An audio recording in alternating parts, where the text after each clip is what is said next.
Pertempuran di kawasan Lysychansk kembali memanas. Rekamannya ramai beredar di media sosial Telegram pada Selasa 6 Desember 2022.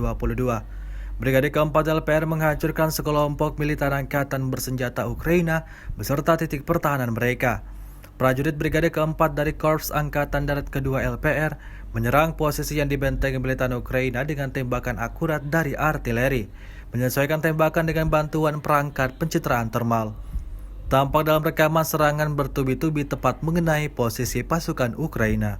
Rusia melaporkan secara total 339 pesawat Ukraina, 180 helikopter, 2.628 kendaraan udara tak berawak, 391 sistem rudal anti pesawat dieliminir sejak awal operasi khusus. Dari kubu Kiev, Kementerian Pertahanan Ukraina melaporkan 540 tentara Rusia dieliminir dalam 24 jam terakhir.